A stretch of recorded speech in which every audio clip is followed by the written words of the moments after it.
Record. Right there it is. Okay. Hebrews 9. Interesting chapter. Very interesting chapter. And there's a lot of redundancy in what we were going through last week. But I'll tell you what, by the time we get through today, we ought to have a pretty good grasp on the tabernacle and how it was set up. And I'm not getting into the meaning of that. That's not where the author of Hebrews is going. But he does. Well, anyway, let's just get into it. At the end of there's our webpage, by the way, that Michael set up. Start recording. I already have. At the end of chapter 8 that we did last week, the author speaks that the first covenant waxes old, decays away, and actually the way that he says it says, "For I will be merciful to their iniquities, and I'll remember their sins no more." And then verse 13, when he said a new covenant, he has made the first obsolete. But whatever is becoming obsolete and growing old is ready to disappear. And not getting into the covenants and all that, but basically the first covenant, or what many people say, old covenant, if you will, was a physical covenant. It was a covenant with Abraham and Abraham's descendants and so on. But in chapter 9, the author continues speaking of the first covenant. And when we get into it, please note that he speaks of the physical tabernacle and describes the ordinances that the priest performed and the objects in the tabernacle. And one thing that I'm sure we all understand is that the tabernacle is a physical image of God's throne area. We don't know exactly what it looks like, but he was very, very particular about how the tabernacle was to be made. He gave his Holy Spirit to the people who were building different aspects, different parts, if you will, of the tabernacle.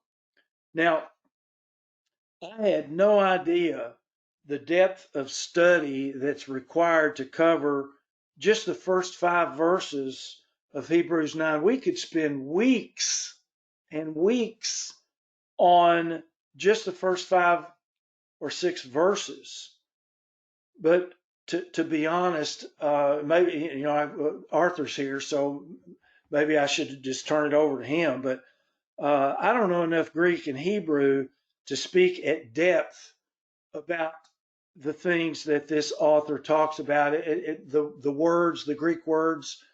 And if you remember, and this will come into the study a little bit later, the author of Hebrews was very dependent, or used the Septuagint translation quite a bit, and we'll see that. As a matter of fact, it may be that there's a discrepancy, that it appears there's a discrepancy, but I don't think there is, and the Septuagint may have something to do with that. We'll get into that a little bit later.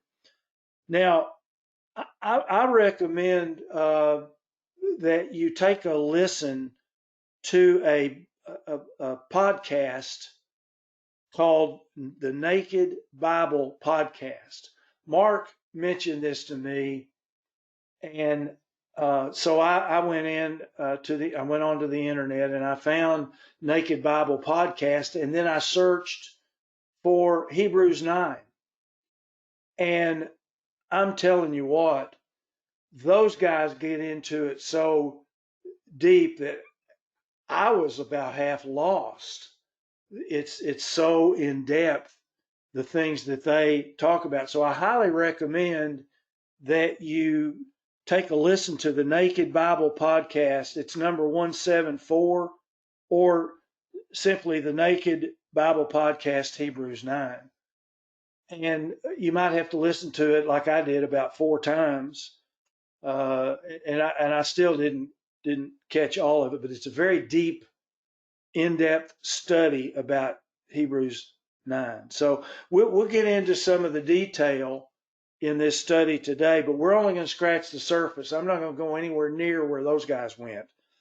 I don't know if any of you are familiar with this. I'm going to bet Arthur and Marcia probably are, because they're they're such good friends of Mark and Jill's. So let's just take a look. I'm using the Revised Standard Version some today. I was talking to a friend the other day who said that, and he's a scholar. Yeah, he's kind of a scholar on the Bible, and he said that he felt like the Revised Standard Version was as good a translation as there is. So I thought, well, why not? I'll take a look at it. So I'm going to go through the first 5 verses, and then we'll come back and take a look and talk about some of these. He says, now even the first covenant had regulations for worship and an earthly sanctuary. Well, the tabernacle was the earthly sanctuary, and there were regulations. There was a priesthood. It was their job to teach and to perform sacrifices, to when it came time to move the tabernacle, as the Israelites were in their 40 years in the wilderness, it was their job to move certain portions of the tabernacle. And verse 2, it says, for a tent or a tabernacle was prepared. And it says the outer one, in which were the lampstand and the table and the bread of presence. It's called the holy place. Okay, so I've got another picture of this in a minute, but just remember for now, till I show the picture, that there was I call it a fence. I'm not sure what you call the outer part. It was a fence. And there was a courtyard. And in the courtyard, there was the altar of sacrifice where the offerings were burned. Then behind that was a laver where water was kept for the priest to wash. And I think I have the scripture later on where God told Moses, look, if the priest doesn't wash and goes in the holy place, not the Holy of Holies, but the holy place, unclean, he's going to die. So you've got the outer court. Then in the tabernacle, you have the holy place. And in the holy place, and we'll go over this in a minute again, but in the holy place, there was the lampstand, which is called a menorah. There was the table of presence, is what they call it, a showbread, where the showbread was displayed.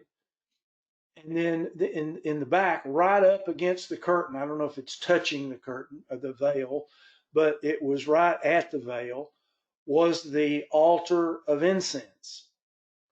And verse 3, it says that behind this second curtain, and I'll show you the curtains in a minute, behind the second curtain stood a tent called the Holy of Holies. And if you remember the Holy of Holies, or I've begun to call it the most holy place, that's the way they seem to, the translations seem to prefer the phrase most holy place and holy place. But anyway, it doesn't matter. Having the golden altar of incense and the Ark of the Covenant covered on all sides with gold, which contained a golden urn, holding the manna, Aaron's rod that budded, and the tables of the covenant, the 10 commandments, the stone tablets. Above it were the cherubim of glory overshadowing the mercy seat. That's another, mercy seat's another word these guys got into in this podcast. They don't like that translation. And I might touch on it. I'm not sure. I can't remember. But anyway, and he says of these things we cannot now speak in detail. Okay, now We saw images of these objects in chapter 8 in our study last week, but the author brings them back up in chapter 9. As you can see, I just read them. But one seems out of place. Did anyone catch it? Did anyone catch, and believe me, I did not. No, wait a minute, that's not true. I did catch it. I thought, what? Does anybody see the one item that's a little bit out of place? Is it the Ark of the Covenant? Say that again, Arthur. The Ark of the Covenant? No. It might be connected with that. No. Barb? How about altar of incense? He says it was in the Holy of Holies, Exactly. but actually it was in the one before the right, the holy place.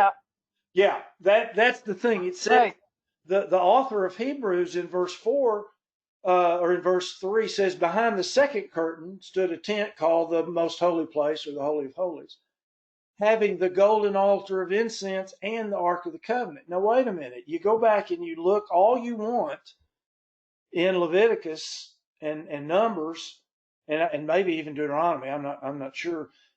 You don't find it in there.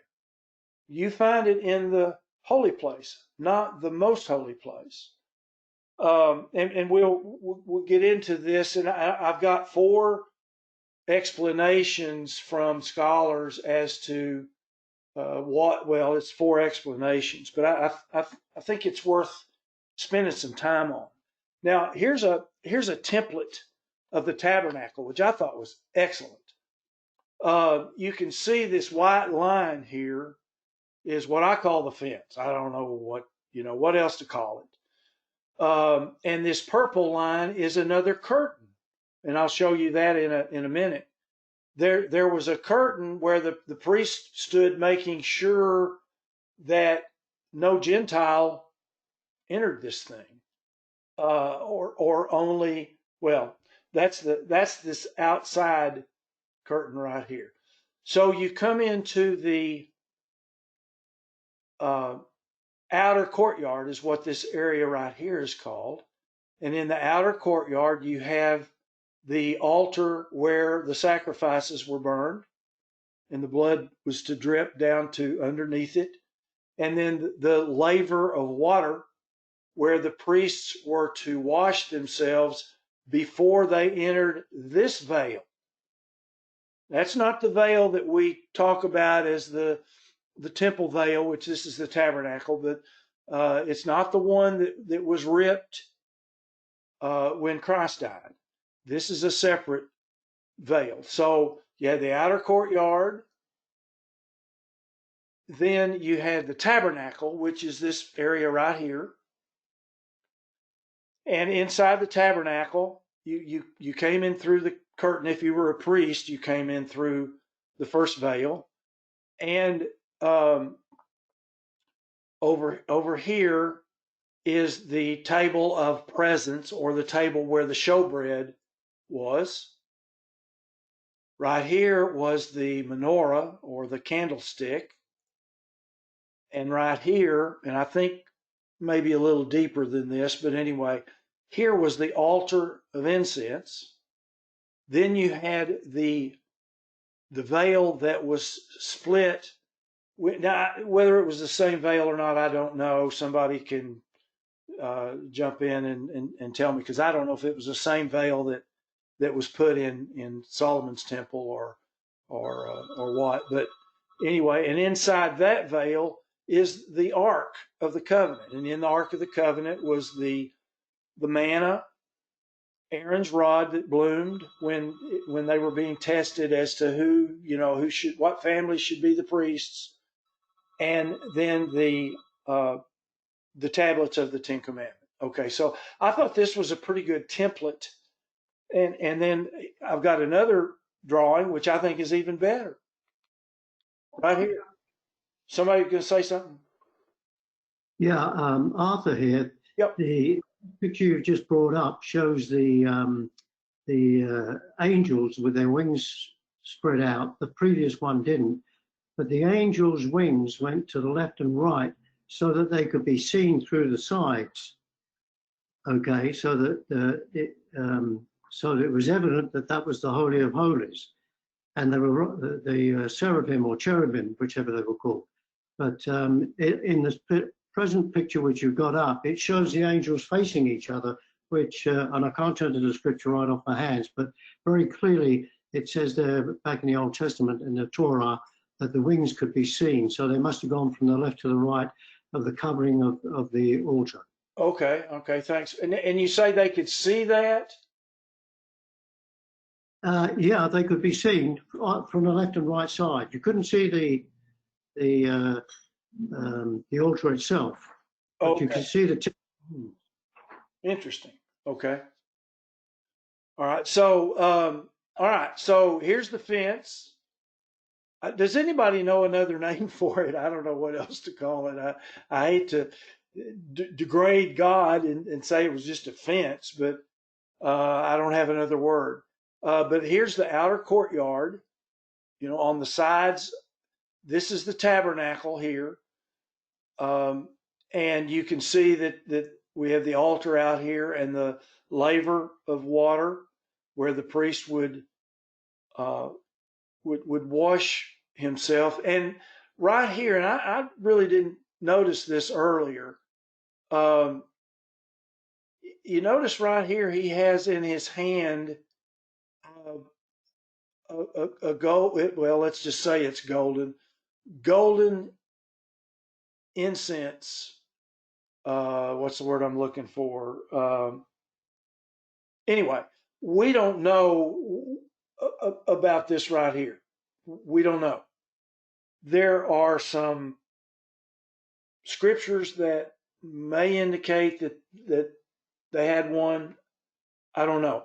But anyway, so you walk in the curtain of the first room in the tabernacle, which is called the holy place, and you've got the three things. And like Arthur said, they've got this drawn wrong, and they've got these misplaced. I'm not, that's okay. That's not really my point. I'm just showing you how it was broken down. Now, here's a drawing of the curtain where the priest is standing there. There's somebody wanting to bring a calf or a bull. You can tell this is a bull into the outer court to be sacrificed. And you can see over here, you can see a priest bent over who is washing himself. We don't see the holy place. We don't see the curtain going into the holy place. But here's a better drawing of the tabernacle and the curtain. You can see that here's the curtain going into the outer. I just went blank anyway. And then they have a cutout of it over here to show you how it was made. And so anyway, I know that y'all are getting tired of hearing all of this, so I will move on. But thanks, Arthur, for that. And it may be that one of these pictures that I have later on will show the wings going the correct way. So in the outer court, as I've said 3 or 4 times, we find the sacrificial altar and the bronze laver. And in Exodus 30, verse 1, it talks about what they're supposed to make, what it's supposed to look like. You shall make an altar to burn incense upon. Now this is inside the holy place. You shall make an altar to burn incense upon. Of acacia wood you shall make it, and you shall put it before the veil that is by the ark of the testimony, not in the room with the ark of the testimony, before the mercy seat that's over the testimony where I will meet with you. So in Exodus 30, verse 1, it makes it pretty plain that the altar of incense is not inside the most holy place. And there's another picture of the altar of sacrifice. In chapter 30, verse 17, it says, Yahweh said to Moses, you shall also make a laver of bronze, with its base of bronze for washing, and you shall put it between the tent of meeting and the altar, and you shall put water in it. So what he's saying is, in the outer court, before you come to the first veil, you shall build and you shall put this base of bronze for washing. Verse 19, with which Aaron and his sons shall wash their hands and their feet. When they go into the tent of meeting, or when they come near the altar to minister, to burn an offering by fire, they shall wash with water. It's no big deal. God doesn't really care whether they're clean or not. No, no, no. Lest they die. And here is a priest washing, and then you can see the purple, red, and blue veil that would allow entrance into the holy place, not the most holy place. Well, there were two veils. Well, there were three actually. One in the fence, and then the two. One would be in the holy place, and one would be in the most holy place, or we call the Holy of Holies. Now, next we find the first veil, and it's at the bottom of this picture. This is the tabernacle. Well, it's not all the tabernacle because it doesn't show the most holy place. But you've got a veil here at the bottom, and then inside the holy place, you have the candlestick, the table of showbread, the altar of incense, and I'm not sure what these other objects are. But there's a veil here, and there's a veil here that will not allow you to get into the most holy place or the Holy of Holies except for the high priest, and that once a year. So again, the drawing shows the altar of incense right here outside of the most holy place or in the holy place. Exodus 30, verse 27, it says, and the table and all his vessels, and the candlestick and his vessels, and the altar of incense, that are in the holy place, not the most holy place. Now, note the positions of these three items. The altar of incense is in the holy place. And in this picture, there's a fourth item, and it's like I showed out in the outer court. You see what the priest has in his hand right here? It's a golden censer. And if you look at the Greek, I'm not sure about the Hebrew, but if you look at the Greek, the word, well, I'll get into that a little bit later. But there can be a translation where a golden censer is talked about rather than a golden altar, which is part of the discussion that we'll have about where is the altar of incense. Okay. Now I'm gonna go out on a limb here, and I'm going to say that there may very well have been a golden censer in the arm of the priest, and it probably, if there is, it probably comes from Leviticus 16. And Michael Deering knew we were going to get into the two goats. That's a little inside humor there. folks. But in Leviticus 16, it talks about the high priest. He shall take a censer full of burning coals of fire from off the altar before the Lord. Okay. He shall take a censer full of burning coals off the altar of incense. So it kind of leads you to believe that there may very well have been this, you know, portable golden censer that he could carry into the Holy of Holies. Because this, is, I'm sure everybody knows, Leviticus 16 is talking about the Day of Atonement. It says, I'll read it again. He shall take a censer full of burning coals of fire from off the altar before the Lord, before the Yahweh, and his hands full of sweet incense, beaten small, and bring it into the veil. Now, this censer was also not in the Holy of Holies, apparently, because he says he will bring it with him within the veil. Verse 13, and he shall put the incense on the fire before Yahweh, that the cloud of the incense may cover the mercy seat. Okay, so don't you know, we've heard the Shekinah glory of God was in a cloud, right? And apparently when the high priest was going to go into the Holy of Holies, or the most holy place, it seems that it would make sense that he would have a censer that would create a smoke barrier so that the high priest would not see directly the Shekinah glory of God. Does that make sense?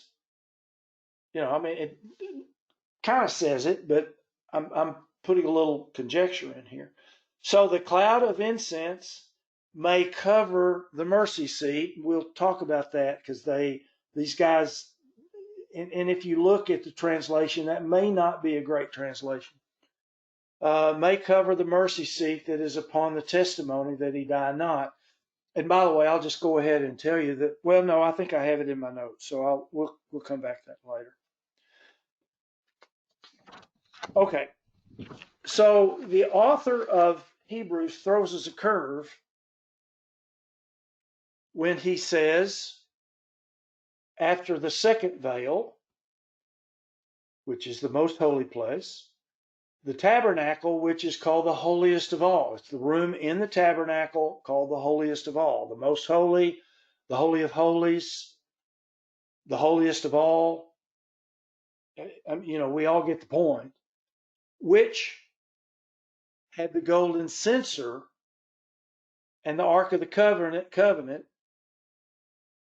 So notice that the author of Hebrews, helped by the translators of the King James Version, call it the golden censer. They don't call it the altar of incense. They call it a golden censer.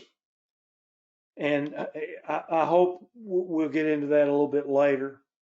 And this is all probably very confusing to you all because it was confusing to me. And hopefully I'll be able to tie some of this together in a few minutes. Well, here's what Moses was told. You shall make an altar to burn incense upon, and make it out of acacia wood, and then have poles. If you remember, you know, they had to move it all the time because Israel was wandering in the wilderness for 40 years. And every time, you know, for whatever reason, they would move it. And it says, you shall make the poles of acacia wood and overlay them with gold. And that's what you were supposed to carry these things with, particularly the ark. Because if you remember, the ark, they were about to drop it one time, and this guy reached over and tried to bolster it, and he was killed. God was serious when he said, don't touch it. Verse 6, it says, you shall put it before the veil that is by the ark of the testimony. before the mercy seat that's over the testimony. In other words, this altar of incense goes in front of the veil that would give you the high priest's entrance into the most holy place.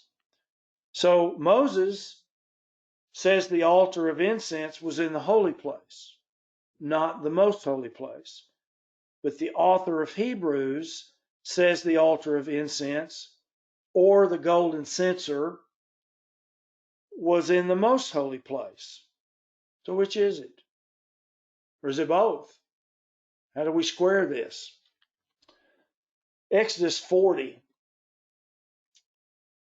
Oh, and by the way, we're not going to square this completely today. I'm going to give you some things to think about and tell you what the scholars say, whoever they are.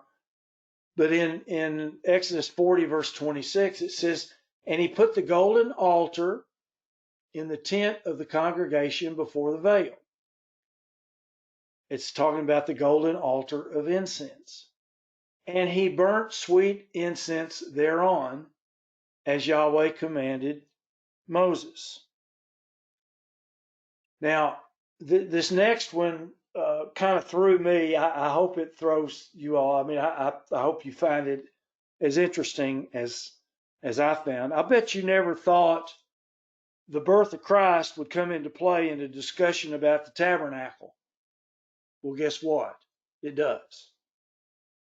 In Luke 1:5, this was, when Zacharias was told that Elizabeth was going to have a child.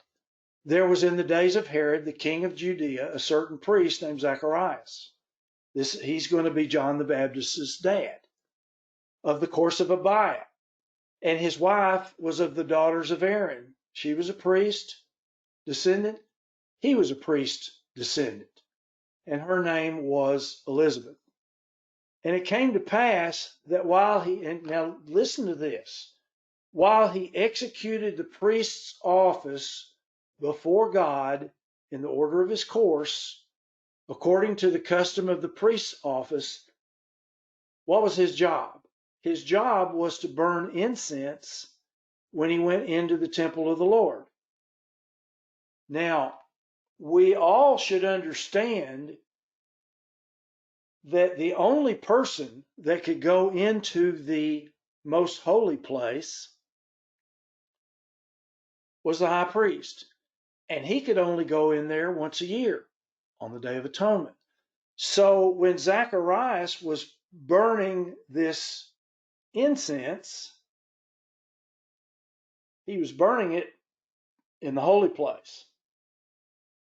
Obviously not in the most holy place, or the Holy of Holies. Verse 11, it says, there appeared to him an angel of the Lord standing on the right side of what? The altar of incense.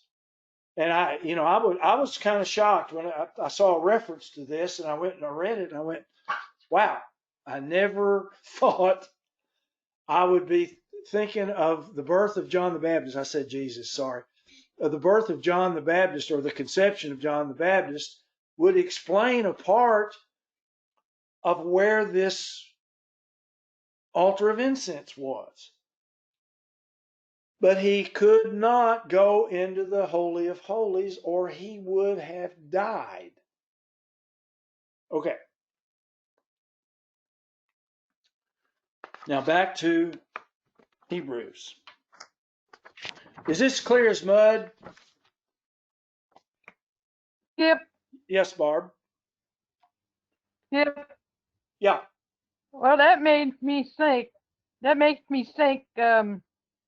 John the Baptist was before Jesus Christ. He was born 6 months before. Right. And this incense is just before the Holy of Holies. I don't know if that's a connection there. Just hang on. We're going to get there. That's a good point. Oh, okay. That's a real good point.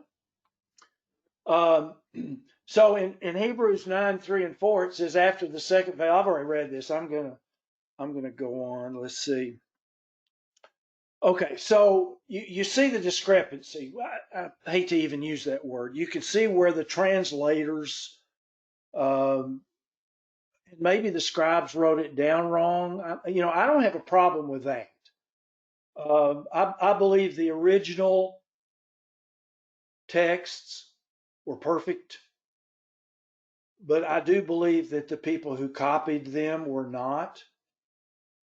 So I don't have a major problem if every once in a while you run into a situation where it seems like there's I'll use the word discrepancy.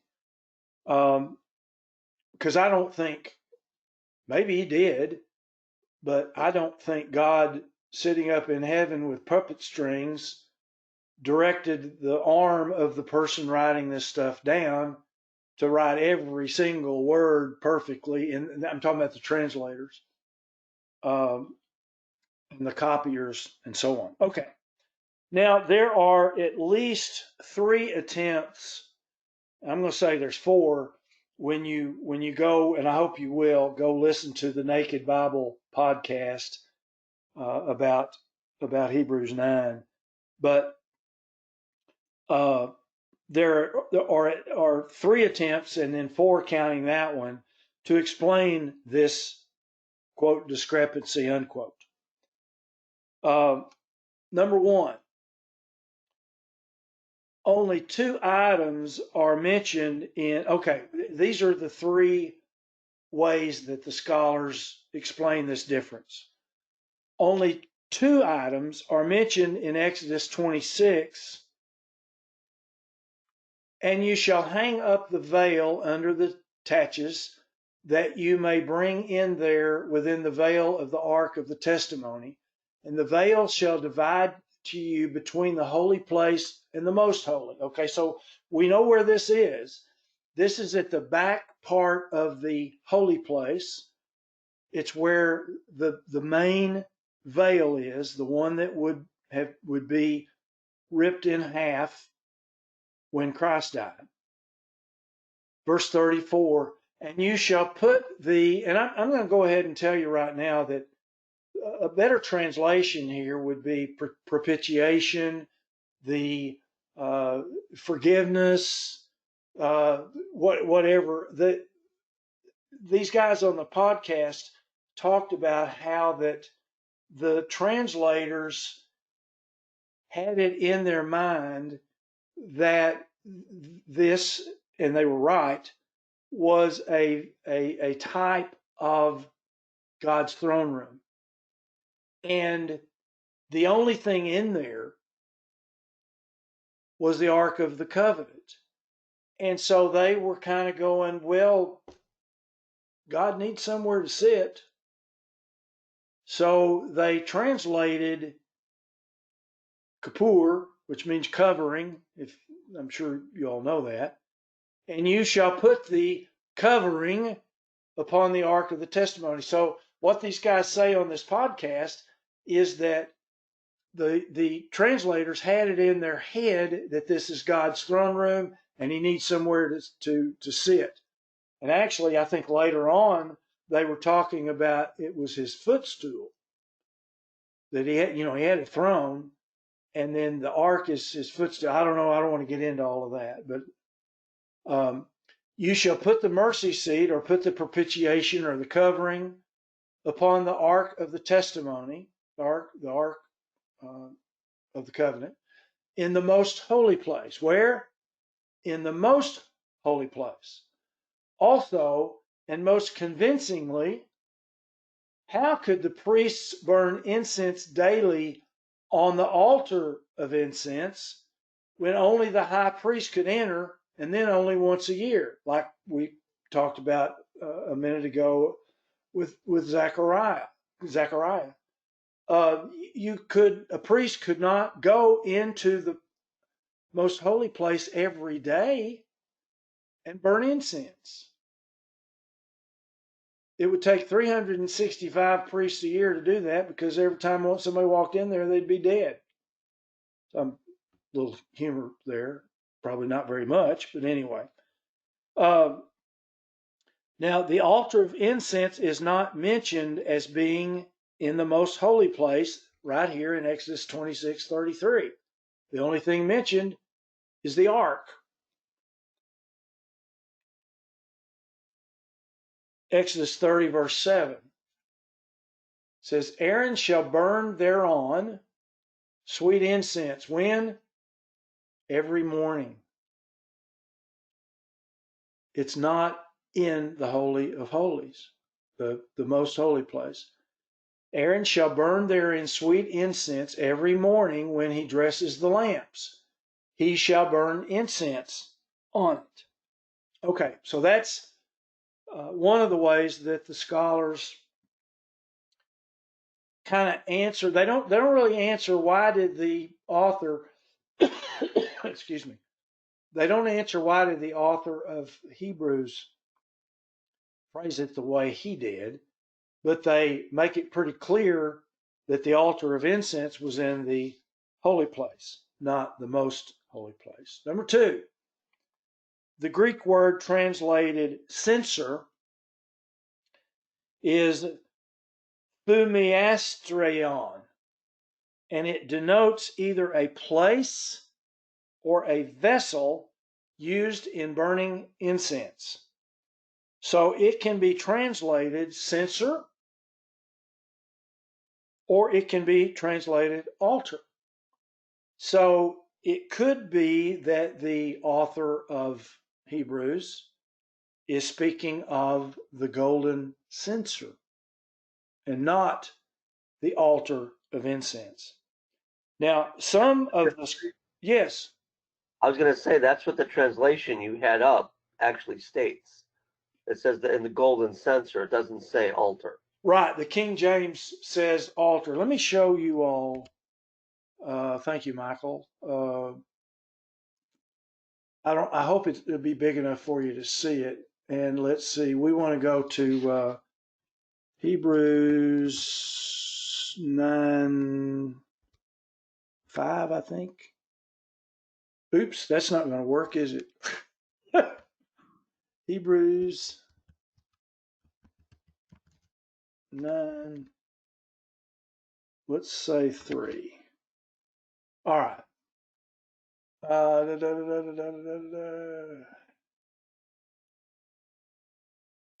right, it's in verse 4.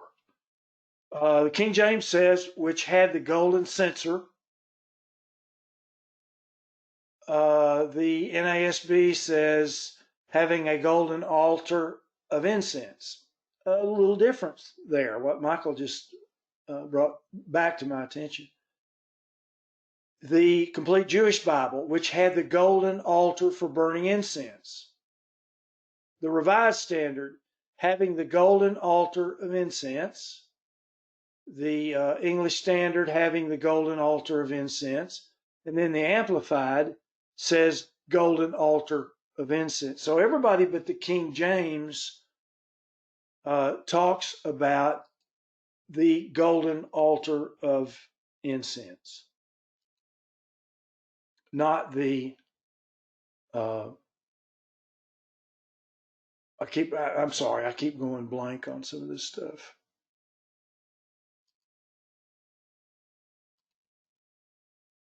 The golden censer. Thank you.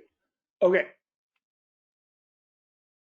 And then, see, we read that. Exodus 30, verse 7. Aaron going to burn incense on it every day. Couldn't have been in the Holy of Holies. And then back to the Day of Atonement. Same scripture I used earlier. He shall take a censer full of burning coals. And, I can just see the high priest sticking his arm through the opening in the veil with this golden censer, smoking the place up. That's just me having a little bit of fun. But anyway. Okay. Now, the number 2 reason, Exodus 20:30. Okay.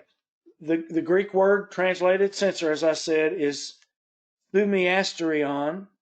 It denotes either a place or a vessel used in burning incense. I read that a while ago. Thus, it can be translated censer or altar. Some argue that the author of Hebrews did not allude to the altar of incense, but rather to a censer that was kept within the most holy place. I suppose that's possible, but like I say, these are just three ways that the scholars, quote unquote, explain the difference between the phraseology in Hebrews and the phraseology in Leviticus. And back to the Day of Atonement. He shall take the blood of, I don't know what happened to Leviticus 16. Well, that's okay. The high priest shall take the blood of the bull and sprinkle it with his finger on the mercy seat or on the covering eastward. And before the covering, propitiation, there are other words, shall he sprinkle of the blood with his finger 7 times. So right here, the high priest is in the room where the Ark of the Covenant is.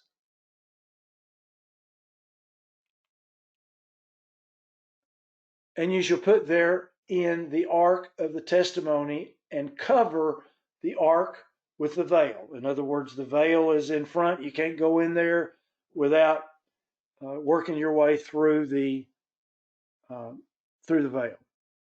So that was the second way that the scholars explain it. An objection to that theory, though, is that if it's a censer, how come there's no mention of an altar of incense? But the censer is mentioned in Leviticus 16 as something the high priest takes with him into the most holy place. If it was already there, he wouldn't take it with him. Number 3, the most popular opinion among the scholars, among conservative scholars, argues that Hebrews 9:4 refers not to a censer, but to the golden altar of incense. The Greek translated having, wherein, see if I've got that. In verse 3 and 4 of Hebrews 9, it talks about the most holy place having the Ark of the Covenant. The Greek translated having is echo, which is interesting. It's I don't think it's where we get our word, because the meaning is belonging to or a part of.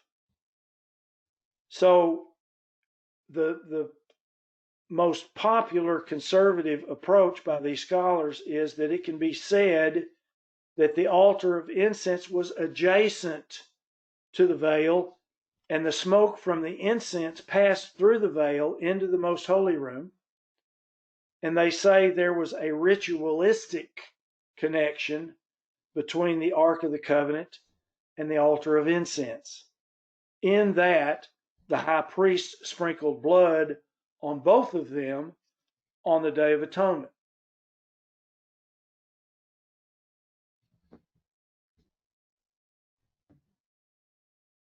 I was thinking, I think it's Leviticus 16:14. I don't think I have it on PowerPoint.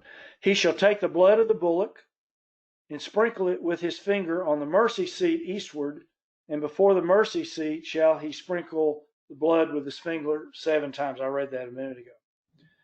Okay, so these more conservative scholars, and by the way, Arthur, here they've got the wings pointed inside, not out. Yep. Yeah. I went and did a little bit of research, and it's in 1 Kings 1 Kings chapter 6 and verse 23. Would you like me to read it? Sure, please. Inside the inner sanctuary, he made 2 cherubim of olive wood, each 10 cubits high. One wing of the cherub was 5 cubits. The other wing of the cherub was 5 cubits, 10 cubits from the tip of one wing to the tip of the other. And the other cherub was 10 cubits. Both cherubim were of the same size and shape. The height of one cherub was 10 cubits, so was the other cherub. Then he set the cherubim inside the inner room, and they stretched out the wings of the cherubim so that the wing of the one touched one wall, and the wing of the other cherub touched the other wall. And their wings touched each other in the middle of the room. Well, you can see from the picture you got up there that that just doesn't fit what 1 Kings says. Right. Absolutely right. I don't know.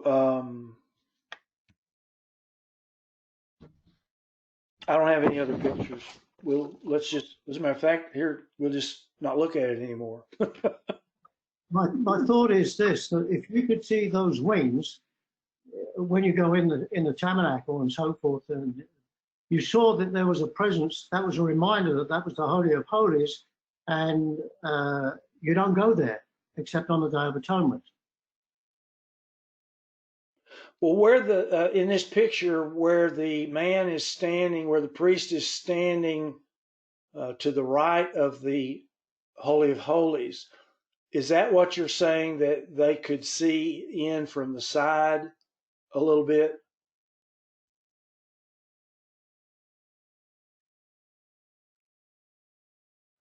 Sorry, I was talking to a mic turned off. I was saying that the wings stretched out towards where the priest is, both sides, to the right and to the left. So it could be seen. Okay. And the way that it's got it in this picture, you cannot see that. Right. Even in this picture, it's showing them facing toward the inside. Right. I'll see if I can't find, not right now, but I'll see if I can't find a better drawing of the ark showing the wings going outward. Okay, so they in this third reason why that they are explaining why there would be this difference between Hebrews and Leviticus is they say that even though the altar was physically in the holy place, functionally and symbolically, now I'm sorry, the altar of incense was physically in the holy place. Functionally and symbolically, it was associated with the most holy place. This is what these scholars are saying. Thus, they say, the author of Hebrews was not stressing the location of the altar of incense, but rather he was emphasizing the theological connection with the most holy place. Furthermore, they say Moses and the author of Hebrews are speaking of two different objects. The author of Hebrews is speaking of a golden censer, and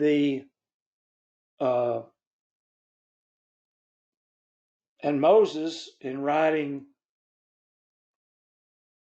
Leviticus, would be speaking of an altar of incense. So they're, what they're saying is that they're talking about two different things. Clear as mud, right? I'm not going to. Yeah, Michael. Well, as far as, I don't know if you're going to get to this in the study, but if you're going through this, when you think about what was the purpose that the author of Hebrews was writing about, what all of these furnishings had to do with what the picture is that God is establishing here on earth. And for those of us that have understanding, that have been blessed with it by God, I can't help but think of what all these items represent. I don't know if I'm getting ahead of your point here, Skip, but no, you're fine. Go for it. Go. That's perfect. Yeah, we know that incense in Scripture, both it's talked about in the Psalms and also in Revelation, for example, that prayers of the saints are indicative of an incense. As a matter of fact, Revelation 8:4 states that beginning in verse 3 says, then another angel who had a golden censer came and stood at the altar. He was given much incense to offer with the prayers of the saints on the golden altar before the throne. And the smoke of the incense rose together with the prayers of the saints, and they rose up before God from the hand of the angel. And so that's an interesting analogy, and understand that what that may represent is prayers before the veil, and understanding what Jesus Christ was as our high priest. And you mentioned this, and you'll notice that the high priest could only go into that veil, into the most holy place, once a year with blood, and he had to go in also with a censer, or a carrying tool that could carry the hot coals of the incense that were taken from the altar. And there's a lot of references in Scripture. As a matter of fact, you keep reading Revelation 8. It says the angel took the censer, filled it with coals from the altar, and he hurled it to the earth. In terms of the plagues are poured out.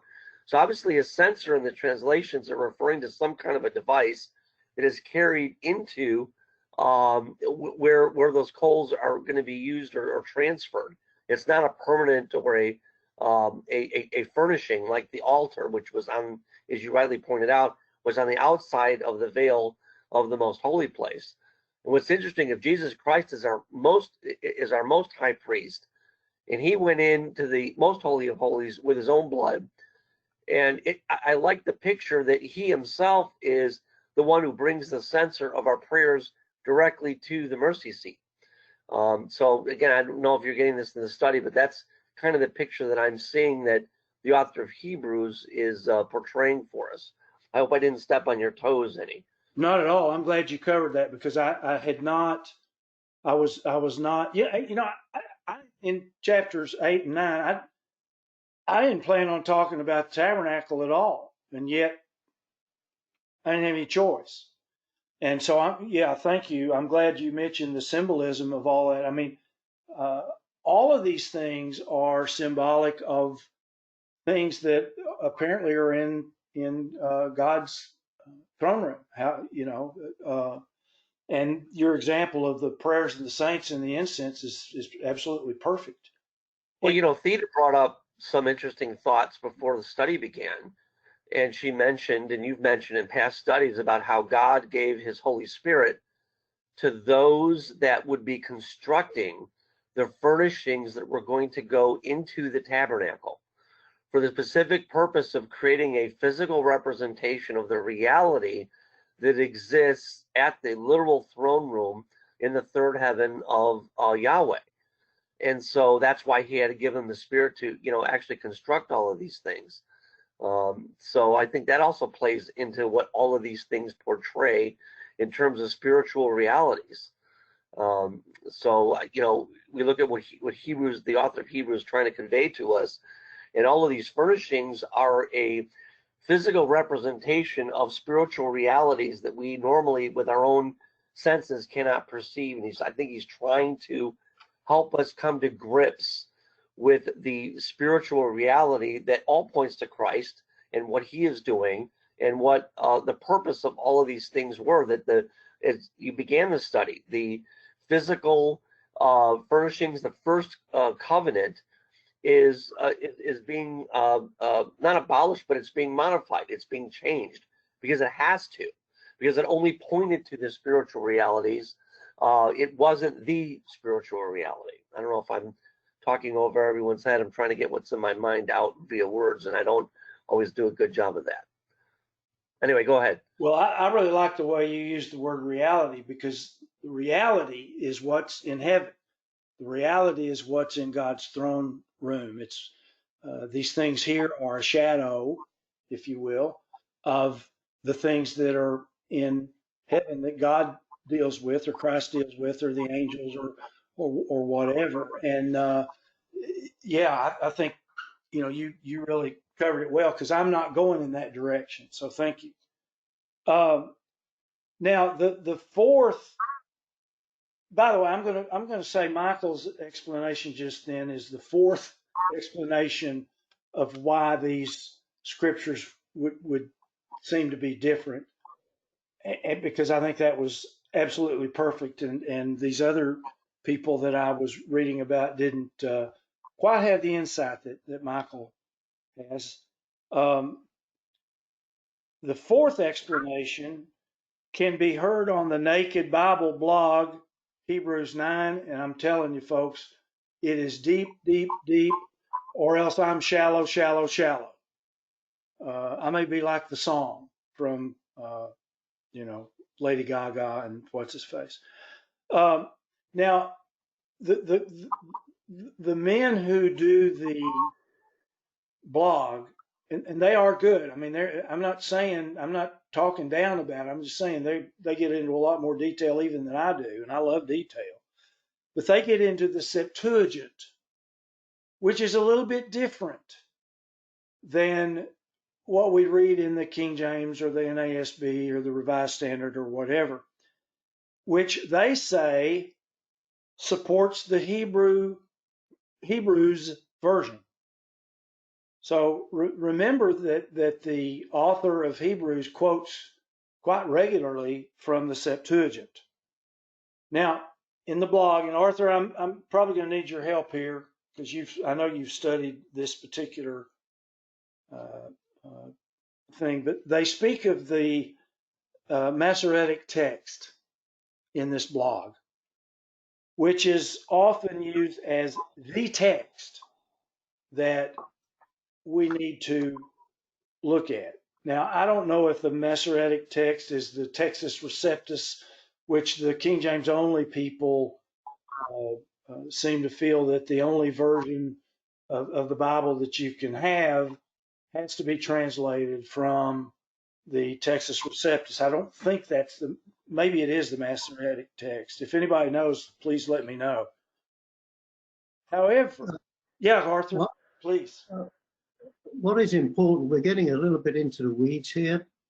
The translation of the Bible, we have the Septuagint, we have the Latin Vulgate, we have the Vulgate New Testament, we have several versions of that. And over time, of course, the translators try to improve and change and make things clearer in the English language. And as Lightfoot says, there's always information lost in translations. In other words, there's meaning is lost. So I think it's very important to stick to the sort of trunk of the tree, because translations over time from the 14th, 15th, 16th, 17th century, as they worked on the documents, more information came to light and changes were made. And it's not just a simply black or white, right or wrong. It's a question of putting things in a framework of people in today as we would understand in English. So if I can put it that way, there's an awful lot that's going into the Septuagint and the Vulgate and the several translations before and after that. Okay? Yeah. And I would make one small point here about Exodus 30. When it's talking about verse 6, you shall put it in the veil that is before the ark of the testimony, before the mercy seat that is over the testimony, where I will meet with you. Aaron shall burn it on sweet incense every morning, and when he tends the lamps, he shall burn incense on it. And when Aaron lights the lamp at twilight, he shall burn incense on it as a perpetual burn before Jehovah your Elohim and from your generations. When was the Messiah, when did the Messiah die? When was the lamb, the Passover lamb, slaughtered? Afternoon of the 14th day. When was Messiah put into the grave? At twilight. Interesting. Interesting. Okay. I'm glad you mentioned getting into the weeds. I do that. I know I do that, and I'm probably not doing a very good job of explaining all this. But so I'm going to stop trying to explain what these guys say in this blog. You can either listen to it or not. It's and according to Mark, and I haven't listened to any of the other ones. He says that in general, this is a very good podcast. I said blog, podcast. Okay. Moses said, get your clicker working, Skip. On the first day of the first month, and this is when they were at Sinai, I believe. On the first day of the first month, you shall set up the tabernacle of the tent of the congregation, and you shall put therein the ark of the testimony and cover the ark with the veil. So we know that's the veil. We could loosely call it the temple veil, although there wasn't a temple then. It's the tabernacle veil, I guess. And you shall bring in the table and set in order the things that are to be set in order on it. And you shall bring in the candlestick and light the lamps thereof. So this is in the holy place. The most holy is where the ark went, and then the veil, and then the next room coming out is the holy place. And so you set in order the things that are to be set in order on it, and you shall bring in the candlestick and light the lamps, set the altar of gold for the incense before the ark of the testimony. And see, before the ark of the testimony is between the veil and the outer part of the tabernacle. You shall set the altar of gold for the incense before the ark of the testimony, and put the hanging of the door to the tabernacle. You shall set the altar of the burnt offering before the door of the tabernacle. That's out in the outer court. And you shall set the laver, where they wash themselves, between the tent of the congregation and the altar, and shall put water therein. And in Hebrews, coming back to Hebrews 9, it says, above it were the cherubim of glory overshadowing the mercy seat. And then the author says something that we should all understand what he's saying here. But of these things we cannot now speak in detail. Do you know why the author would say that? Talking about the ark. It's because they don't have it anymore. It's gone. My guess would be if Hebrews was written later, that the tabernacle was already destroyed, 72 AD, I think. That also could be, but wasn't the ark missing before that? Yes, there was no Ark of the Covenant in the in Herod's temple, is my understanding. That's what I understand. Does anybody have any information otherwise? Because I think that's what the author's saying. He's saying we can't talk about it because we don't know what it looks like. It's not here.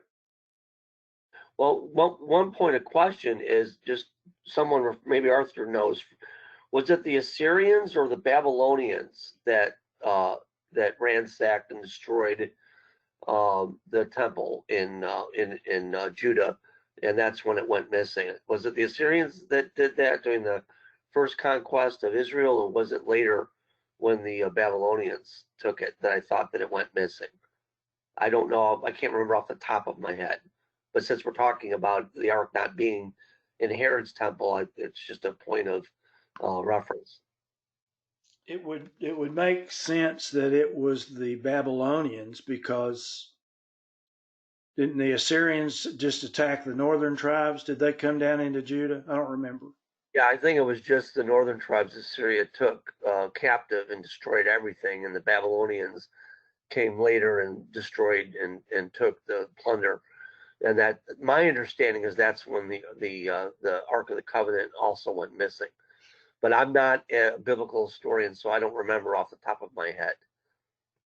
Yeah, that kind of begs a question, and I've never known how to use that phrase. Since only the high priest could enter the Holy of Holies, the most holy place, and then not only and only then on the Day of Atonement, how'd the thieves get the ark without getting killed? You know, I ask these frivolous questions, but seriously, God pretty much obviously had left the building. Yeah, God's presence wasn't there anymore. Yeah. And then, Go ahead, Arthur. I'm sorry. once God's or the Father's presence is not there, everything becomes, in a sense, a physical object, which is then departed from being holy in the Father's presence. So I presume the only way that we could explain this would be the fact that they went ahead and took it, and who knows where it is. Yeah, who knows where it is? It may be still in existence. It could have been melted down. You know, we don't know. We do know that the real, as Michael put it, I think it's a good way to put it, the real ark is in heaven with God. And the one down here is a shadow. Now, it was still with Israel in the book of Judges, because the author, and I don't know who wrote Judges. I guess people took turns. Maybe it was Joshua. But where it says, and the children of Israel inquired of Yahweh, for the ark of the covenant of God was there in those days. So at least during a portion of the time of Judges, the ark was still in the possession of the Israelites. So And remember, the Ark of the Covenant would have had to been taken down when they moved the tabernacle and put on, carried appropriately from place to place. So obviously there was the physical movement and transportation necessary to be done appropriately. And there was one occasion when the ark was put on a cart, and it was going to fall off, and someone touched it, and then the consequences came because it was being transported in the wrong way. Yeah, that was Uzzah that was struck dead, right? Uzzah tried to keep it from falling off the cart because it hit a ditch or something. The whole cart was falling over, and somebody went up to keep the ark from falling off and hitting the ground, and he was struck dead on the spot. Again, because David ignored the specific directions from Yahweh on how those things were to be carried. yeah. Well, that's as far as my notes go, folks. I'm making myself a note. I find it interesting that, again, the author of Hebrews is giving us I think he's using analogies and allegories that God himself set up. Again, looking at shadows and representations of the spiritual reality that exists in the third heaven that we cannot, because we're flesh, perceive, because we're dealing with a matter of spiritual things that we can only perceive, things that are physical, that we can see, taste, smell, hear, and touch. And you're dealing with something that exists above and outside of that. So these are just shadows and representations of the realities that God is bringing forth. Since Arthur brought it up, I went and looked, because I was kind of curious, because every picture I've ever seen of a representation of the Ark of the Covenant and the mercy seat and the cherubim they're facing one another. I think, Arthur, you said that they're facing outward. In Exodus chapter 25, beginning in verse 19, it says what under the instructions on how to create the ark, it talks about one cherub has to be on one end and one on the other, all made from one piece of gold. And the cherubim are to have wings spread upward, overshadowing the mercy seat, and they are to face one another. The faces of the cherubim should look toward the mercy seat, and then set the mercy seat atop the ark and put the testimony that I will give you into the ark. And that's in Exodus 25 that I'm reading from. So my understanding from scripture is not that it's a major thing. I just was kind of curious where you went with your description of it, that they were facing outward when my memory came in and went back to Exodus, that the cherubims were to be facing one another, and their wings overshadow the mercy seat, is what Exodus says. Unless there was a change somewhere that I'm not familiar with. Well, my comment would be that it says both the wings could be seen outside. So therefore, I'm assuming that the cherubim could turn their heads to the right and left appropriately. Exodus 25 says that their faces should look toward the mercy seat, which I imagine is if they're on either side of the lid, that they would be looking either forward or down, not to the left or the right. At least that's what Exodus states in the translation that I'm reading from. Actually, the several translations I have up here all say the same thing. Well, their faces. Yeah, go ahead, Skip. If the cherubim were facing the mercy seat toward the center, wouldn't the wings be then facing outward?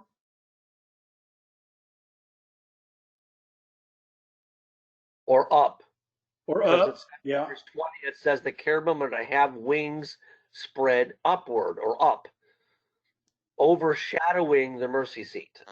So their wings obviously overshadow it, and they're to face one another.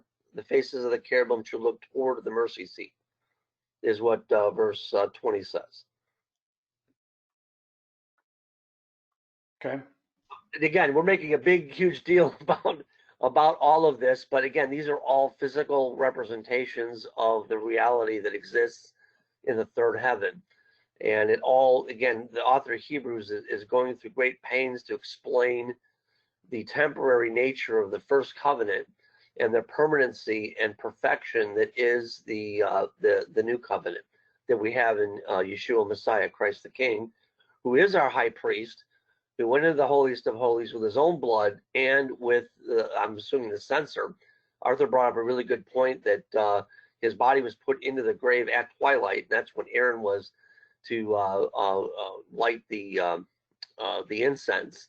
But what I find interesting is that, on the Day of Atonement, the high priest also had to go into the holiest of holies with a golden censer filled with coals from the altar of incense, and throw them before the fire that was in God's presence on the Holy of Holies, to create a smoke, as it were, to cloud the mercy seat. Again, Jesus Christ did all of that. He's the one that achieved all of those things. And so what we're looking at here is all the shadows that were reality made permanent when Jesus Christ himself came and offered himself upon the cross and became our high priest. Yeah, one other little tidbit of symbolism that I've thought about, I know Wade and I've talked about this a million times, is the cutting of the wave offering, cutting of the sheaves, that also occurred on Saturday evening at twilight, and the cutting of the first fruits, to me, seems like that's a pretty good indication of when Jesus Christ opened his eyes. But one other thing we talked about here is regarding languages and translations. One thing to keep in mind, and this is why the scriptures are, you go down through the centuries and the millennia of why there's so many different translations, is that language is constantly changing.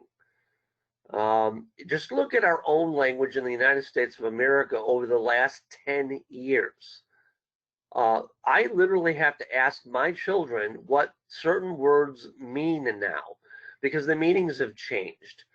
For example, somebody said something was sick, and I'm like, well, who's sick?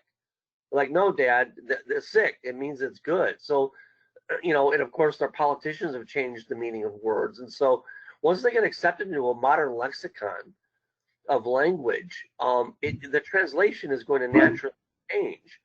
It's kind of humorous to think about what would happen in another 10 years. Is there going to be a ghetto rap version of the scriptures so people in the inner cities that only text on Twitter can understand the scriptures? I don't know. It's kind of humorous to think about. But language is constantly changing. And I think one of the things that really was brought to my attention about the fact that language is imperfect because we're human is when I went to India, the Kampalas were asking me to please provide funds for a very expensive version of the scriptures, which they preferred to pass out to the members of the congregation. Because in India, most of the scriptures are, the language they speak and write in is Telugu. And I found out that most of their scriptures were translations into Telugu from the King James Bible. And it wasn't making any sense to them. And so to get a version in Telugu of the scriptures that are translated directly from the Hebrew and Greek into Telugu is a lot more expensive. But that was kind of my first introduction into the nuances of language, not just in English, but in terms of what comes across when you translate it from the source. And as our language changes, that's why you have all these different translations that are necessary, because the meanings of words and certain meanings change based on dialects, based on cultures, even in our own English language, which is constantly changing. So just a note, again, I got diarrhea of the mind here that's coming forth out of my mouth. But since we talked about it, I thought I'd share my thoughts. Robert made a few comments in the chat room. He says often the weeds is where one finds some really interesting stuff. That's where the pheasants and rabbits are, to use a hunting analogy. He and says, the snakes too. Yeah, one possible location for the earthly ark is in Ethiopia, and the people who moved it there would have done it correctly per the biblical guidance. Of course, we don't know, could be. Judaism and Christianity and Ethiopian go way back. The Ethiopian Christian church starts in the book of Acts. What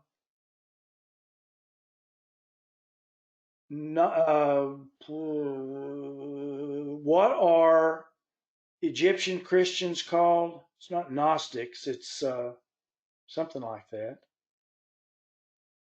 I can't remember. And Robert goes on and said maybe for the cherubims there were different pairs in the temple. I don't know. Coptics. Thank you. Okay. What else? Any other? I know this was detailed and had to be boring, but I felt Not like, boring. I felt Not like, sorry. Not boring. Sorry. Well, I don't know. I mean, this one today was just so detailed. Boy, I tell you what, though, if you listen to that podcast, any other comments? Yeah. Skip, about how those things, the physical shadows of the spiritual reality that are around the mercy seat. What do you think about those two cherubim? What do they represent in the heavenly reality? Cherubim. The two with the they represent other real cherubim. Either Michael or Gabriel. There was a third, Lucifer, but he's down here on the earth with us right now. Yeah, Okay. that's where, I mean, certainly not an expert, but that's where I would lean, that it was the three great cherubim. One of them has been thrown back down to the earth, and the other two, maybe that's who's represented here. My thought,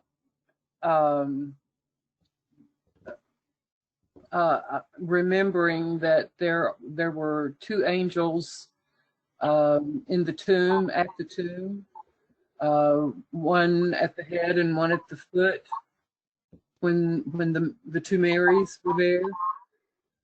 And then there were those two who were obviously angels who said, "What do you stand here looking up?" The two men in white.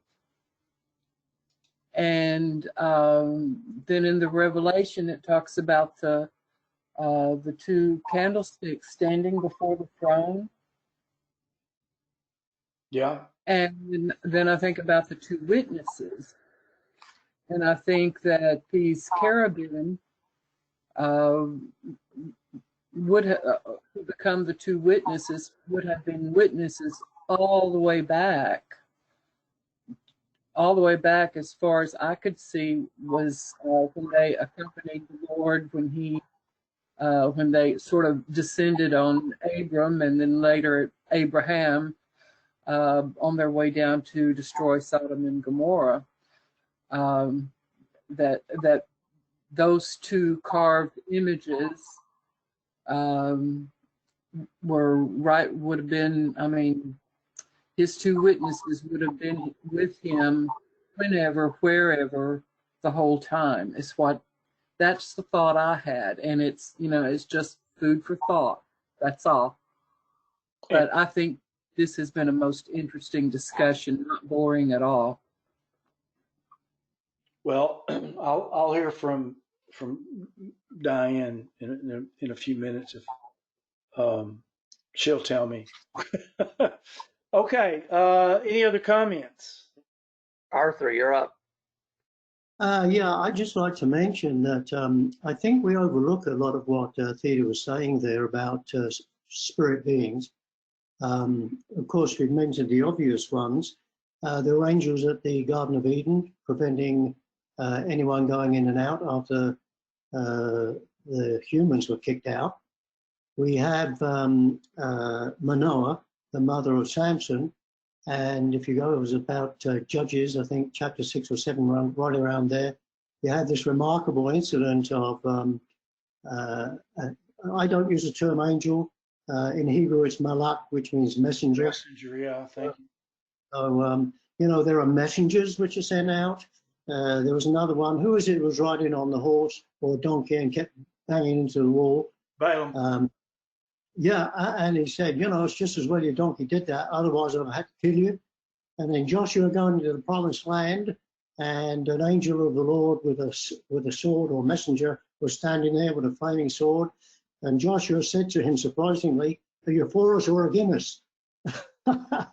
So, there's a lot going on here which we tend to read over, that messengers come back and forth and do things that are very clearly in the Old Testament. Right. Yeah, and Arthur and I've talked about this. He and I know some of you all do too, but we use the term messenger instead of angel most of the time because angel's a transliteration. It's not even a translation. So, all right. Anybody else? I know. Just an observation. Just since it popped in my head, maybe it's a prompting not. I've been in the Church of God for several decades. Most of you have been in it a lot longer than I have been. And one of the things that the brethren have a tendency to want to do, and we're very much like the Jews or even the Pharisees, is mankind loves to get all wrapped up in the minutia of what all of these symbols mean.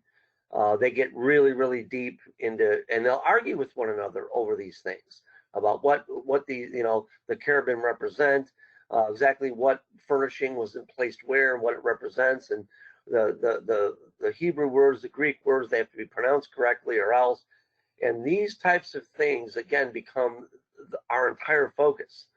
And there are people, brethren, I know that they're well intentioned, but their whole focus is on understanding the meaning of all of these things, when these are all shadows that should prompt us to build our relationship with our high priest, which is what is the most important thing. It isn't about all the knowledge about what all this stuff is and what God originally intended it to represent, or where the Hebrew language came from, or all the meanings of Hebrew. Yeah, that's fine if it helps build your relationship with Yeshua Messiah.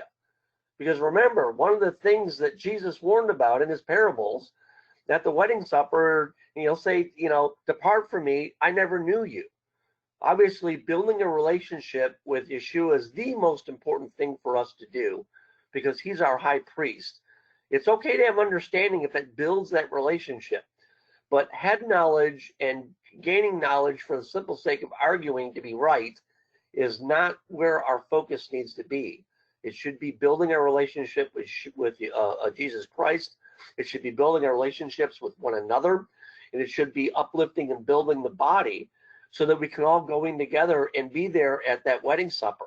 Let's be wise virgins with our lamps filled with oil, not unwise, wrapped up and focused on all these other minutiae things, which is what Lucifer and Satan would love for us to get focused on these things and not on Christ and him crucified. Anyway, that's my rant. I'll pop off here now.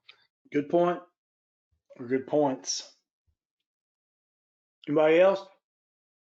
May I make one more comment, please? As many as you want. Don't say that. 1963 is when I began this journey, and it's only been the last 4 or 5 years in which I've escaped out of what I would call the paradigm of one true church. And right now there are something like 40 different splits that have emanated out from the Worldwide Radio Church of God, Worldwide Church of God, etc. Sorry, my wife just called out 400. That's correct. I was going to wait, but yeah. But the point is this: we as organizations focus on the right doctrine. You've got to have the right doctrine, otherwise you can't be part of their organization. This was very clear with me recently when I had to leave an organization. But I was talking to someone this morning, and they were going to go up to another church area with their wife, who is still in a separate organization. This other person's non-aligned. And they said, no, you can't come to church because, you've got a reputation of not agreeing with us. I don't see where that fits in. You shall love the Lord your God with all your heart, and you shall love your neighbor as yourself. We somehow think that organization and organizational structure and identity and doctrine is more important than actually the two great commandments. Yeah, that's a good point. I mean, even with our little group here, everybody's free to say whatever they want to say. Freedom is what we get because of Jesus Christ. And I think freedom to express your opinion is one of the most, and your understanding is important. And I think we need to be polite as, if somebody expresses an opinion that's different from ours or whatever, if we were to sit down and come up with a list of doctrines that our little group believes, about 90% of them, 95% would probably be the same, but there would be some differences. Big deal. It doesn't make any difference. So yeah, I hear you. I hear you, Arthur. All right. Anybody else? Okay, I'm turning over a new leaf. Where we used to do prayer requests at the end of our Bible study, and we quit doing that because I quit doing that, and I'm going to start doing that again. Even if we go 3 hours and I haven't had any breakfast. That's not the case today. I haven't had any breakfast, but we didn't go 3 hours. So I Well, have, yeah, Michael.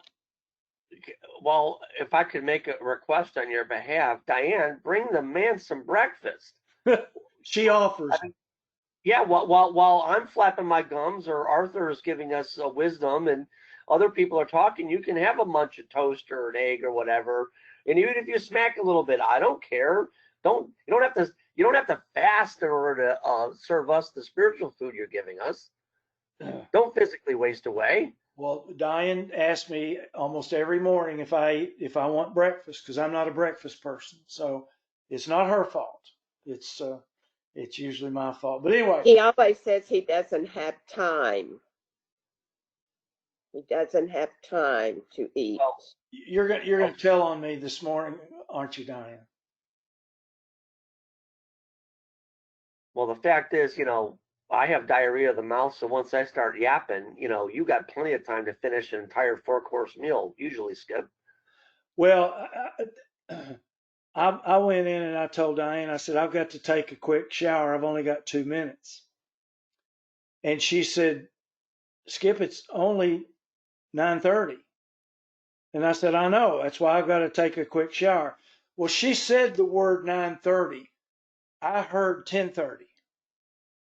And so I rushed in and I took a quick shower and I got out and she said, why are you taking a shower so early? And I said, because I've got to send I got to send it out in an hour, don't I? So, 2-minute shower? Did you use soap? well, that's a metaphor.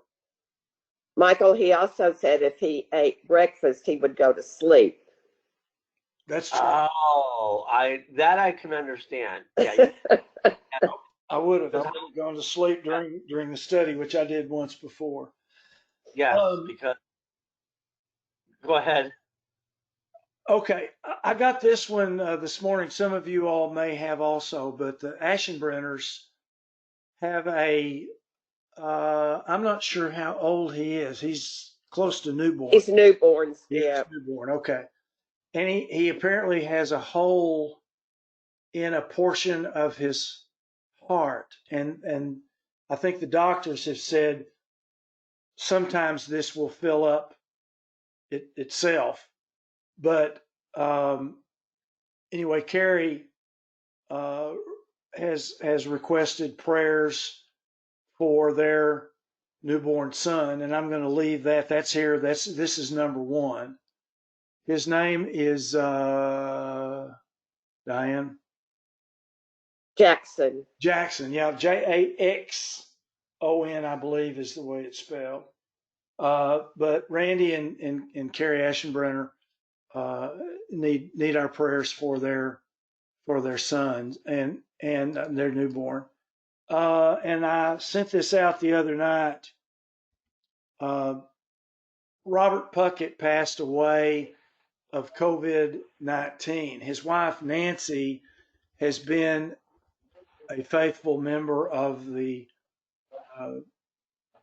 Sabbath Holy Day keeping churches since she was going before I got there in 74, and she has it, but she is doing okay, and she feels very good that Robert is no longer suffering, and I think we do understand that sometimes better than others. But and Jerry Ellis, Barb said, is doing better. He doesn't have COVID, so I'm going to take that out. Barb, he's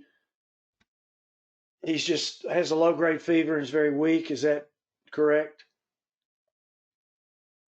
Well, that was the case then, but not now. But he's still kind of weak though, but not near as weak as he was. You can take that out. Okay. All right. And then, a general prayer for those that have been exposed to COVID-19 or some other. Don't forget David Cup. That's right. I sent that one out the other night, didn't I? Okay, David Cupp. David used to be part of our home fellowship group, and they moved away, and they get on every once in a while. But he and his wife Connie live down in South Arkansas, close to Texarkana, and David is having all kinds of health problems. So please pray for.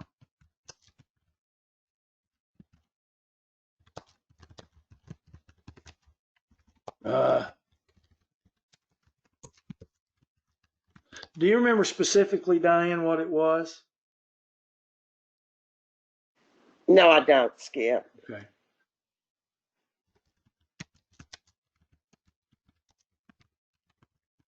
One other thing to note, folks, is that if you do have a prayer request that comes in during the week, do send it to either myself or Skip via email, because I can put those prayer requests up on our webpage as soon as I get them, so that we can get that. We can modify the prayer request list on the website at any time. Yep. And send them out in addition in a separate email. Ryan Shaw, I don't know, does who That was mine. That was a fellow that reached out to me via my ministry site. I've not met him, but he's asking for prayers for healing. I sent him an anointing cloth, and he's working very hard, becoming more obedient, and is asking for healing for those things that he, more so for his wife, whom I can tell he loves very dearly. So he's asking for help from all of the elders in the church and all the ministry, and so I'll just keep him in your prayers. I've not met him personally, but he wrote me a very, very long letter and testimony, so he's very sincere, and I'm asking that we lift him up in prayer. Okay. John Wilson, you've got some friends of yours. Do we need to continue praying for Janet? I mean, for her family?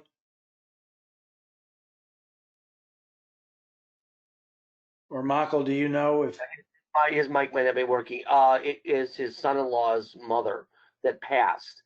So I imagine that there's still some grieving going on for his son-in-law and his daughter and their family. Okay. All right. Johnny Jones. I'm sorry, Michael. I think the funeral was last Sabbath, if I remember correctly. Okay. Johnny Jones, they're not here. We'll leave this on here. Barb, how about Bob's eyes? How's he doing?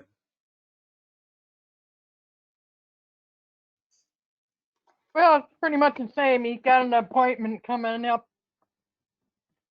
sometime in August here. I hadn't heard here lately. It's Okay, the same. we'll certainly leave that up there and continue to pray for Bob Ellis. Bobby Cupp, David and Connie are not here, but continue to pray for Bobby. Connie's grandson,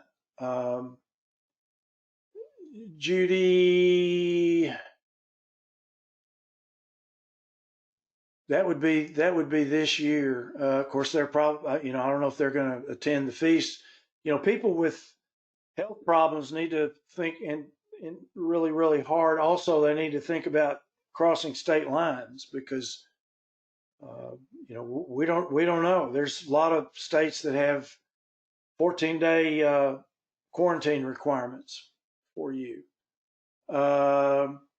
Johnny and Judy again. We'll leave those up there. I'll contact them. Mike Kelly, I think you're still on here. Yeah. What about Bob? How's he doing? I don't know if Mike's microphone is working. His mic's on. You're on, Mike. Your mic's on. Now you're not. Put it in the chat if you can. I'll leave it up here till I hear from you. Jerry's back. Jerry's always having back problems. I know how that feels. My wife knows how that feels, and most of you all probably know how that feels. Hey, Skip, Yeah. did you copy that and paste it up where he's suffering from weakness, so we could pray about those things together? Because don't we have an earlier request from Jerry? If he had the flu and well, actually, I take that back. Barb said to take it out, right? Remove it. Yeah, I think I took one. Okay, never mind. Yeah. Yeah, What you about can take the part about the back out too. all right? What about the Jerry's sister?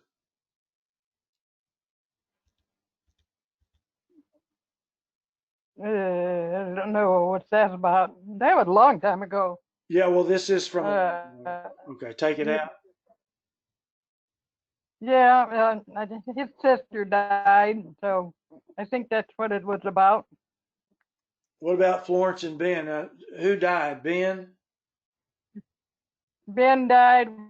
Florence is in a nursing home. She has some sort of bleeding in the brain, and I guess she's, not thinking correctly or think right at all. So she's in a nursing home. That's all I know.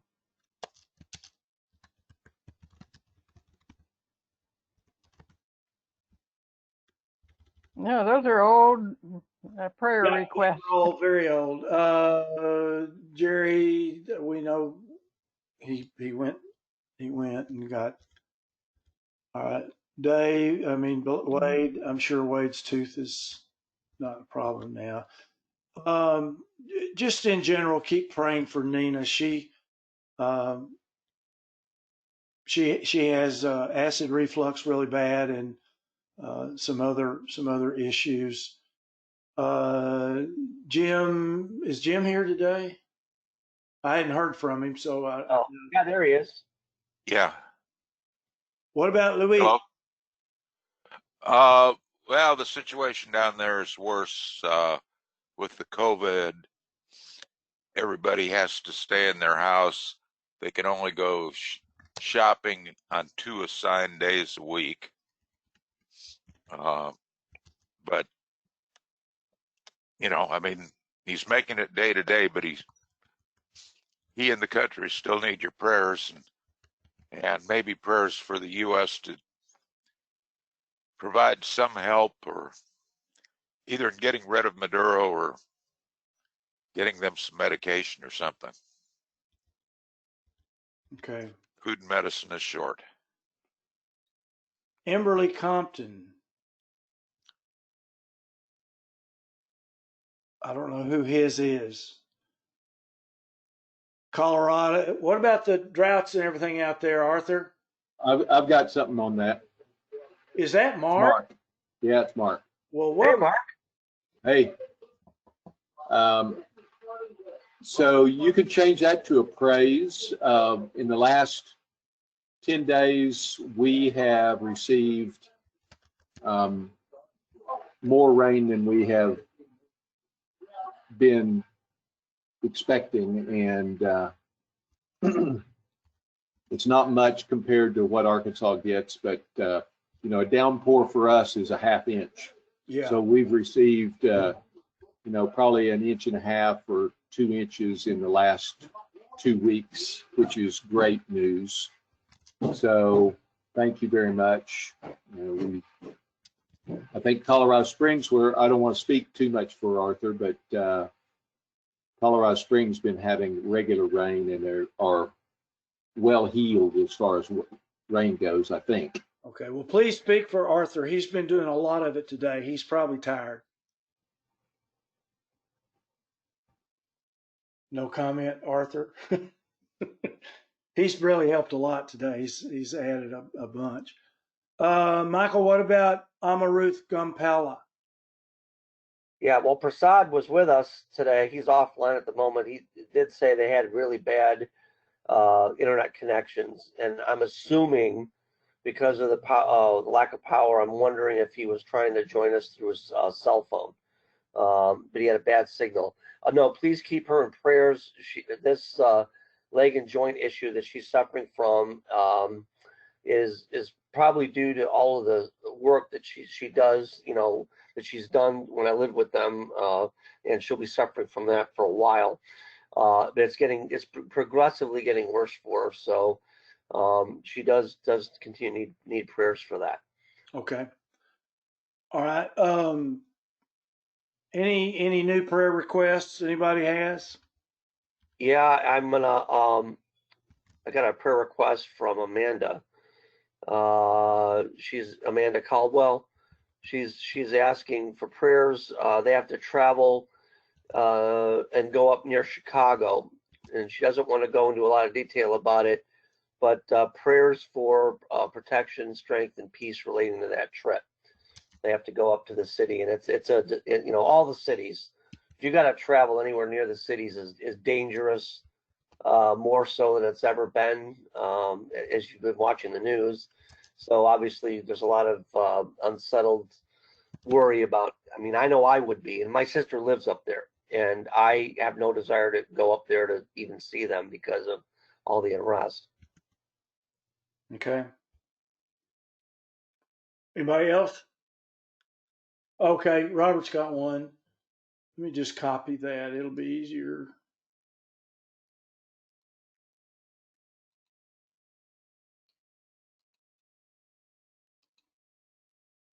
Oops.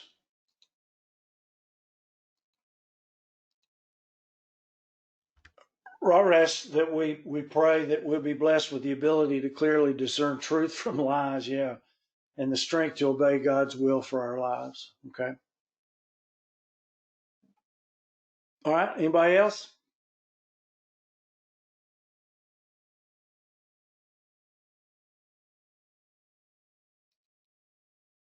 Okay. I don't remember who I called on. Did I call on you, Michael, to open? I opened. Well, well, all right. How about you, Jim Williams? Can you close us out?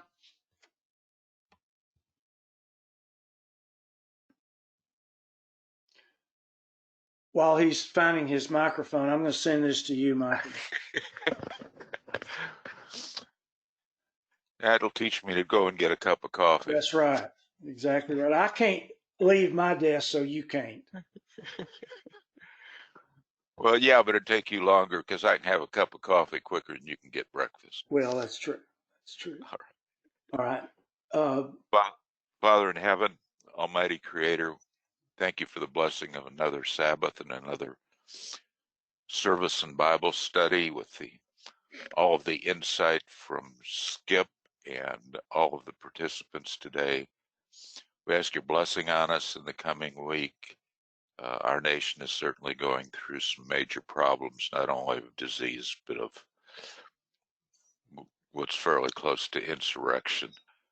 And we just ask your mercy on your people, your protection for them, and that your will be done in terms of the future of our nation. We ask this in Jesus' name. Amen. Amen. Thank you. Okay, that's it. That's it for me, Michael. I'm sending you this right now. Okie doke, I'll get it up on the website then. And then again, folks, if you have any prayer requests that come up during the week, just email them to me or Skip, and I'll get them up on the website as soon as I get them, and I'm able to get them. By the way, just I noticed Wendell just left. He's my buddy. I've known him since the '60s. He's a Baptist, and he sticks with us the whole, what is it, hour and a half? Well, 2 hours now. He's a great guy.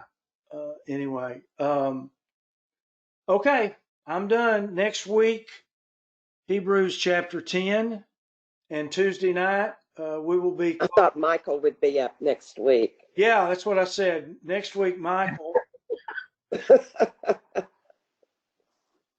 Good. I get a week off. Thank you, Michael. Will you be prepared? If I know in advance, yes. I already have kind of a rough idea, I think, what I might talk about. So yes, I will be ready to go next week. Okay. Unless we get hit with an asteroid or something else unforeseen happens. Yeah, well, hopefully not. Okay. Well, thanks, guys. Guys and gals, I've really enjoyed today. You all really added a lot to the. I thought it was a little technical, but then that's me. Okay. We will see you all next Sabbath or Tuesday night, hopefully. Bye-bye. Thanks, Skip. Thank you. Goodbye. Everyone. Bye-bye. lot. Next Bye. time. Bye-bye.